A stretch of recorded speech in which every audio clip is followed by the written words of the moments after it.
Pascal Boniface, qui est déjà en ligne avec nous. Pascal Boniface, directeur et fondateur de l'IRIS, l'Institut des relations internationales et stratégiques, éminent connaisseur de la question et de football. C'est un grand passionné de foot depuis très longtemps. D'ailleurs, Pascal, ça vous posait un peu problème dans votre métier au départ, non? D'aimer autant le foot. Ah oui, effectivement. Oui, on n'était pas pris au sérieux si on aimait le foot. Si on lisait l'équipe, on était pris pour un abruti dans les milieux universitaires. Il fallait se cacher. Et d'ailleurs, en 97, avant la Coupe du Monde en France, j'ai voulu écrire un livre football et relations internationales. Et on m'a dit, mais il n'y a aucun rapport entre les deux. Tu fais soit un bouquin sur les relations internationales, soit un bouquin sur le foot, mais il n'y a aucun rapport entre les deux. Depuis, il y a un peu de l'eau qui a coulé sous les ponts, fort heureusement. Est-ce que c'est votre Coupe du Monde, Pascal? Parce que de toute l'histoire, on n'a jamais autant parlé de géostratégie, de géopolitique que pour cette Coupe du Monde au Qatar. Alors, c'est quand même déjà le cas en 2018 en Russie quand même. Et puis, dans 2026, États-Unis, Mexique, Canada, et Donald Trump qui obtient la Coupe du Monde en menaçant les pays qui ne voteront pas pour lui de les sanctionner. Et puis, on sait bien qu'en 2030, la Chine pourrait être candidate aussi. Donc là, effectivement, c'est quand même une Coupe du Monde. On ne va pas arrêter de parler de géopolitique. Il faut, par rapport à ce que disait votre reporter, il faut quand même bien prendre en compte que lorsque Pelé gagne sa 3e Coupe du Monde, le Qatar n'existe pas comme pays. Et donc, on voit bien le chemin qui a été fait en 50 ans. C'est grand comme l'Île-de-France, l'équivalent de l'Île-de-France, pour le rappeler et le comprendre une nouvelle fois. Et on profite de votre présence. Merci infiniment, Pascal. Pour comprendre justement, est-ce que le Qatar est prêt, selon vous, et en quoi il doit être prêt, le Qatar, au-delà de l'organisation, d'un point de vue juste infrastructure? Ah ben, infrastructures, elles seront prêtes, ils ont l'argent, c'est pas le problème. C'est aussi l'accueil des étrangers. Le Qatar veut se donner une bonne image, il veut montrer une image positive. Si le Qatar mise sur le sport, c'est pour être sur la carte. C'est un tout petit pays coincé entre deux géants pour lui, Arabie Saoudite et Iran. Un peu d'ailleurs comme l'Uruguay en 1930, qui est coincé entre le Brésil et l'Argentine. Et donc, il veut exister sur la carte. Bon, il n'a pas calculé que lorsqu'on existe, on est aussi critiqué, effectivement. Et donc, il y a à la fois les côtés positifs et les aspects plus négatifs. Justement, de ce point de vue-là, est-ce que le retour de manivelle, entre guillemets, pour le Qatar, est-ce qu'il n'est pas plus fort que le fait d'avoir obtenu cette Coupe du Monde? Non. Non, parce qu'en fait, le retour de manivelle est dans les pays occidentaux. Et je ferai un parallèle avec la guerre d'Ukraine. Il y a l'issue des pays occidentaux, et puis il y a le reste. Et en Asie, en Amérique latine, en Afrique, on ne critique pas le Qatar. On le fait dans les pays occidentaux. Il y a un peu là une division The West versus the rest. Et les critiques qui s'abattent sur le Qatar en France ou dans les pays européens n'ont pas le même écho dans les pays non occidentaux. Que pourront faire les supporters pendant cette Coupe du Monde? Vous nous donnerez votre avis, Pascal, et puis Sébastien, bien sûr, qui va témoigner. Mais on en a une idée un peu plus claire, Virginie. Oui, parce que le Qatar a publié un guide officiel du supporter. Alors voilà ce qu'il faut retenir. En gros, j'ai pris les sujets qui nous intéressent un petit peu le plus. Sur la tenue vestimentaire, tout le monde peut porter les vêtements de son choix, épaules et genoux couverts. Par contre, si visite de lieux comme les musées, les bâtiments officiels, sur l'épineux sujet de l'alcool, il est interdit d'en apporter dans ses valises depuis l'étranger.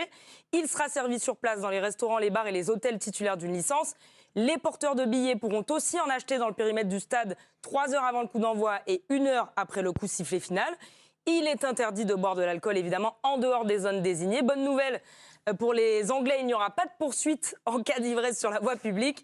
Pas de poursuite non plus. Et là, ça concerne tout le monde pour les personnes qui vont arborer un drapeau d'identité sexuelle. Les Anglais vous remercient pas, Virginie. C'est pas bon des clichés comme ça. Il y a beaucoup d'Anglais qui nous regardent, on les embrasse. Bon, comme c'est les Anglais, on a le droit. Hein, on va dire ça comme ça. On va dire ça comme ça. Sébastien, votre témoignage justement depuis que vous êtes arrivé à Doha. Oui, excusez-moi, ça a coupé quand vous m'avez posé la question, mais je crois que c'était à propos de l'accueil des supporters et notamment, par exemple, l'alcool, puisque c'est un sujet qui suscite visiblement beaucoup de passion. Écoutez, pour être clair, si vous avez de l'argent, vous n'aurez absolument aucun problème à consommer de l'alcool si vous en avez envie.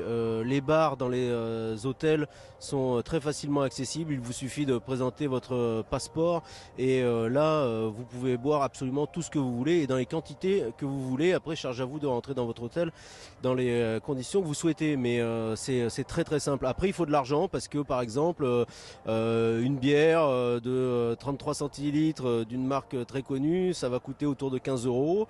Un Morito, par exemple, j'étais dans un bar hier, ça coûtait 25 euros. Voilà, ça fait cher si vous souhaitez vous alcooliser dans des proportions importantes. Ah ouais. Et avec modération, mais là, avec les prix, à mon avis, ce sera bah plus non, le cas. ça modère. La direction financière du groupe L'Équipe est inquiète, Sébastien. Vous n'avez pas consommé tout ça. Vous avez juste regardé les prix. Hein. J'ai bien évidemment bu une eau à bulles. Pascal Boniface, est-ce que vous croyez en une Coupe du Monde réussie depuis votre regard, votre expérience sur cette Coupe du Monde au Qatar et sur le pays en lui-même? Est-ce que vous croyez à une Coupe du Monde réussie? C'est essentiel pour ce pays et le fait d'avoir assoupli les règles. Il y a les règles pour les Qataris en temps dernier et puis il y a les règles pour la Coupe du Monde. Parce que l'objectif du Qatar, c'est de réussir sa Coupe du Monde et de se montrer accueillant, de montrer que même s'ils ont des règles différentes, ils sont capables d'accommodement pour exister avec d'autres. Et c'est un moment essentiel pour le Qatar parce que, en plus, le pays voudrait ne pas vivre toujours du gaz et du pétrole, ils en savent la fin, et donc développer le Qatar comme destination touristique. Cela passe par un accueil sans incident de tous les supporters étrangers, quelle que soit leur nationalité et leur identité. 3 minutes pour comprendre l'histoire de la Coupe du Monde de football. On en parle avec vous, Pascal Boniface, dans un instant. Mais vous avez peut-être suivi la lettre des Bleus qui a été publiée. Hugo Lloris avait promis une action par rapport à tout ce qu'on évoque depuis tout à l'heure.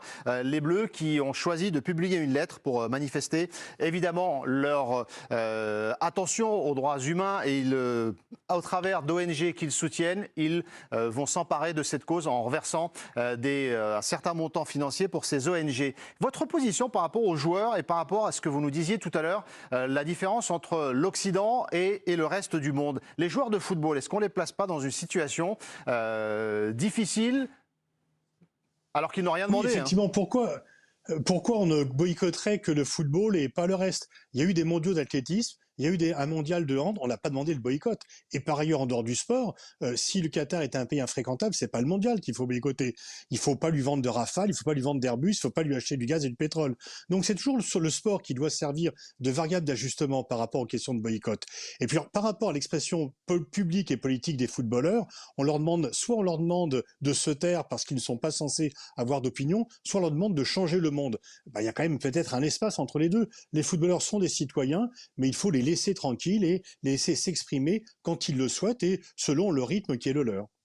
Olivier Rouillet vous regarde avec plein d'admiration. Il dit, si j'avais pu pouvoir dire exactement la même chose tout à l'heure quand j'ai pris position de manière aussi claire. C'est intéressant ce que dit monsieur et je trouve ça très très bien. Je voulais juste lui poser une question. Est-ce que vous pensez justement, une fois que la Coupe du Monde sera terminée, que ce pays restera un pays ouvert et il restera cool dans l'accueil des touristes?